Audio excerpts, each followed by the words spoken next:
నేను ఒకటే చెప్పదలుచుకున్నా, ప్రైవేట్ రంగంతో ధీటుగా ప్రభుత్వ పాఠశాలని జూనియర్ కళాశాలని తీర్చిదిద్దే బాధ్యత మాది.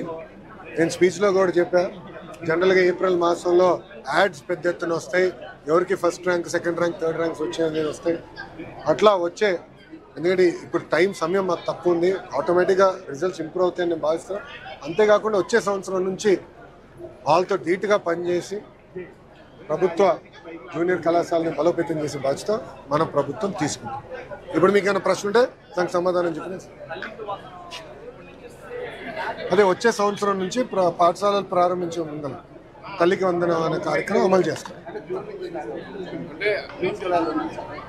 పాఠశాలలు ప్రారంభమయ్యే లోపల తప్పనిసరిగా తల్లికి వందనం అనే డబ్బులు మేము తల్లికి అందజేస్తాం. ఈ జగన్మోహన్ రెడ్డి నుంచి ప్రజల్లోనే ఉంటాను అని చెప్పి చెప్తున్నారు. కొంచెం ఆయన ప్రజల్లో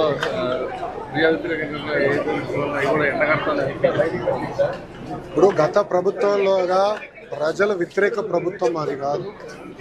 ప్రజలతో ఎప్పుడు ఉంటున్నాం, ప్రజల సమస్యలు తెలుసుకుంటున్నాం, ప్రజల సమస్యలు మేము పరిష్కరిస్తున్నాం. మీరు చూస్తే ప్రజా దర్బార్ నేను పెట్టుకుంటున్నా, శాసనసభ్యులు మెంబర్ ఆఫ్ పార్లమెంట్స్ కూడా అనేక కార్యక్రమాలు వాళ్ళు కూడా పెట్టుకుంటున్నారు, ప్రజల్లోకి వెళ్తున్నారు, సమస్యలు తెలుసుకుంటున్నారు. మనందరం అర్థం చేసుకోవాలి ఏంటంటే రాష్ట్రం ఆర్థిక ఇబ్బందుల్లో గత ప్రభుత్వం చేసిన అప్పుల వల్ల ఈరోజు వడ్డీ విపరీతంగా పెరిగింది. దాదాపు 4,000 కోట్ల నెలకి డెఫిసిట్లో మన ప్రభుత్వం నడుస్తుంది. సో ఇచ్చిన ప్రతి హామీని నిలబెట్టుకోవాలన్న లక్ష్యంతో మేము పనిచేస్తున్నాం.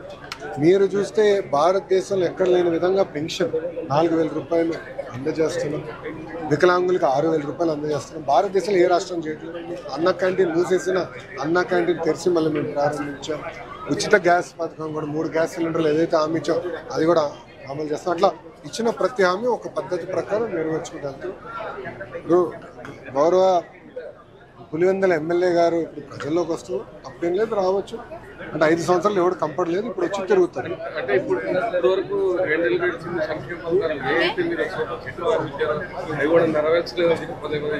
ఆల్రెడీ అయిపోయి 3 చేసాం, మిగతా కూడా చేస్తున్నాం. నాకు ఎలాంటి సందేహం లేదు. ఇవ్వని హామీలు కూడా నిలబెట్టుకుంటున్నాం కదా. మధ్యాహ్నం భోజనం ఇస్తానని మేము చెప్పలేదు, ఆయన నిలబెట్టుకుంటున్నాం కదా. ఇవ్వని హామీలు కూడా పద్ధతి ప్రకారం చేసుకుంటూ వెళ్తున్నాం. ఆయన ఇప్పుడు వస్తే మంచిదేలేండి, ఎందుకంటే రోడ్లన్నీ కూడా నీట్గా వేసాము. సో ఆయన హెలికాప్టర్లో కాకుండా రోడ్డు మార్గంలో ఎక్కడికైనా వెళ్ళొచ్చు. ఇప్పుడు రోడ్లు చాలా ఇంప్రూవ్ అయినాయి, ఇంకా చేయాల్సిన అంటే 100కి 100% అన్ని రోడ్లు బాగున్నాయి నేను అన్ను, ఇంకా ఇంప్రూవ్ చేయాల్సిన అవసరం ఉంది. ఎస్పెషల్లీ ఉభయ గోదావరి జిల్లాలో సీసీ రోడ్లు వేయాల్సిన అవసరం, అది కూడా పద్ధతి ప్రకారం చేసుకుంటూ వెళ్తాం. మేము చేసిన మంచి కార్యక్రమాలు ఆయన చూస్తారని ఆశిస్తాం. అంతేనా? ఓకే. సాక్షి రాలా, టీవీ నైన్ ఉన్నాడు కదా. ఎవరు టీవీ నైన్ ఎక్కడబ్బా? నో క్వశ్చన్ సార్, అట్లా చేయకూడదు అట్లా. ఓకేమా, థ్యాంక్ యూ మేడం. బాగున్నారా? చాలా రోజులు అయిపోయింది.